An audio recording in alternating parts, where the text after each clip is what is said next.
మా అమ్మ పైన పెద్ద ప్లానేసి బకరా చేద్దామనుకుంటే నన్ను సింపుల్ ప్లానింగ్‌తో నన్ను పెద్ద బకరా అయితే చేసేసింది. అసలేం జరిగిందంటే మా ఫ్రెండ్స్ అందరూ వాట్సాప్ గ్రూప్‌లో అయితే మెసేజ్ చేశారు. సెకండ్ షో మూవీకెళ్దాం డబ్బులు సెట్ చేసుకోమని. కానీ మన కాడ చూస్తే రూ. 10 లేదనమాట. కానీ ఎలా అయినా సరే సినిమాకెళ్దామని అయితే గట్టిగా అయితే ఫిక్స్ అయిపోయాను. ఇంకా ఎలాగో మన కాడ డబ్బులు లేవని చెప్పేసి మన మదర్స్ బ్యాంక్ కాడికెళ్ళేసి అయితే డబ్బులైతే అడిగాననమాట. ఇక మా అమ్మ కాడికెళ్ళేసి డబ్బులు అడిగితే ఏం చెప్పిందో మీరే వినండి. సినిమా చూడడానికి 500 ఎందుకురా, టీవీలో వస్తుంది చూడు.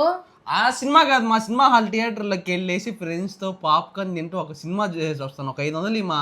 4 రోజులు అదే సినిమా టీవీలో వస్తా చూద్దు. 4 రోజులు కాదు మా, ఈ రోజు మా ఫ్రెండ్స్ రూపాయి కడిగాను. ఇంకా ఇలాగ మంచిగా అడిగితే మా అమ్మ డబ్బులు ఇవ్వదని చెప్పి నేను ముందే అనుకున్నా. అందుకోసమే ముందుగానే ఒక ప్లాన్ అయితే ప్రిపేర్ చేసి పెట్టుకున్నా. ఇక ప్లాన్ ఏంటో కదనమాట. రీసెంట్ గా మా ఫ్రెండ్ ని కలిసేదానికి పోతే వాడైతే నాకు దుబాయ్ కరెన్సీ అయితే ఇచ్చాడు. ఇక ఈ దుబాయ్ కరెన్సీతో మీరేం చేస్తారని చెప్పి మీ అందరికి డౌట్ రావచ్చు అనమాట. ఈ దుబాయ్ కరెన్సీ చాలా అంటే చాలా స్ట్రాంగ్ అనమాట. వాటర్ లో తడిచినా కూడా తడవదు, అదే కాకుండా చించినా కూడా చెరగదు. ఇక ఈ కరెన్సీ విషయం మా అమ్మకి తెలియదు కాబట్టి ఈ కరెన్సీతోనే ఛాలెంజ్ చేసి మా అమ్మ కాడైతే డబ్బులు దబ్బేసి సినిమాకి వెళ్దామని అయితే గట్టిగా అయితే ఫిక్స్ అయిపోయాను. ఫస్ట్ అయితే మా అమ్మ కాడికైతే వెళ్ళేసి మా అమ్మతో అయితే ఛాలెంజ్ చేశాను అనమాట. నువ్వు కానీ ఈ పందెంలోకి వెళ్ళేసి వారం రోజులు నువ్వు చెప్పిన పని అయితే నేను వింటాను, నువ్వు కానీ ఓడిపోతే నాకైతే సినిమాకి వెళ్ళేదానికి ఒక 500 అయితే ఇవ్వాలని చెప్పాను. ఇక మా అమ్మ వెనక ముందు కూడా ఆలోచించకుండా నోటే కదా చించేదని చెప్పేసి వెంటనే అయితే ఒప్పేసుకునింది. ఇక నోటిస్తా ఉంటే మా బుడ్డ చూడండి, మా అమ్మ దాకా ఎందుకు అని చెప్పేసి నేనే చించేస్తానని చెప్పి తీసుకొని అయితే చించడం అయితే స్టార్ట్ చేసింది. కానీ అదైతే అస్సలు చెరగలేదు అనమాట. ఇంకా ఇలా కాదని చెప్పేసి మా బుడ్డ దాని కాడ తీసుకొని మా అమ్మ అయితే ట్రై చేయడం అయితే మొదలు పెట్టింది. మా అమ్మ కూడా గట్టిగా ట్రై చేస్తుంది కానీ అదైతే అస్సలు చెరగట్లేదు అనమాట. ఇంకా ఇలా చెరగట్లేదని చెప్పేసి ఏకంగా మా బుడ్డదైతే నీళ్ళు తీసుకొని అయితే వచ్చేసింది అనమాట. దాంట్లో మా అమ్మ నీళ్ళలో ముంచి మరి చించింది, అయినా కూడా అదైతే ఉలుకు లేదు పలుకు లేదు, ఎలా ఉన్న నోటు అలాగే అయితే ఉంది. ఇంకా ఫైనల్లీ బెట్ అయితే గెలిచేసాం అనమాట. మనకైతే మా అమ్మ 500 కూడా ఫోన్ పే చేసేసింది.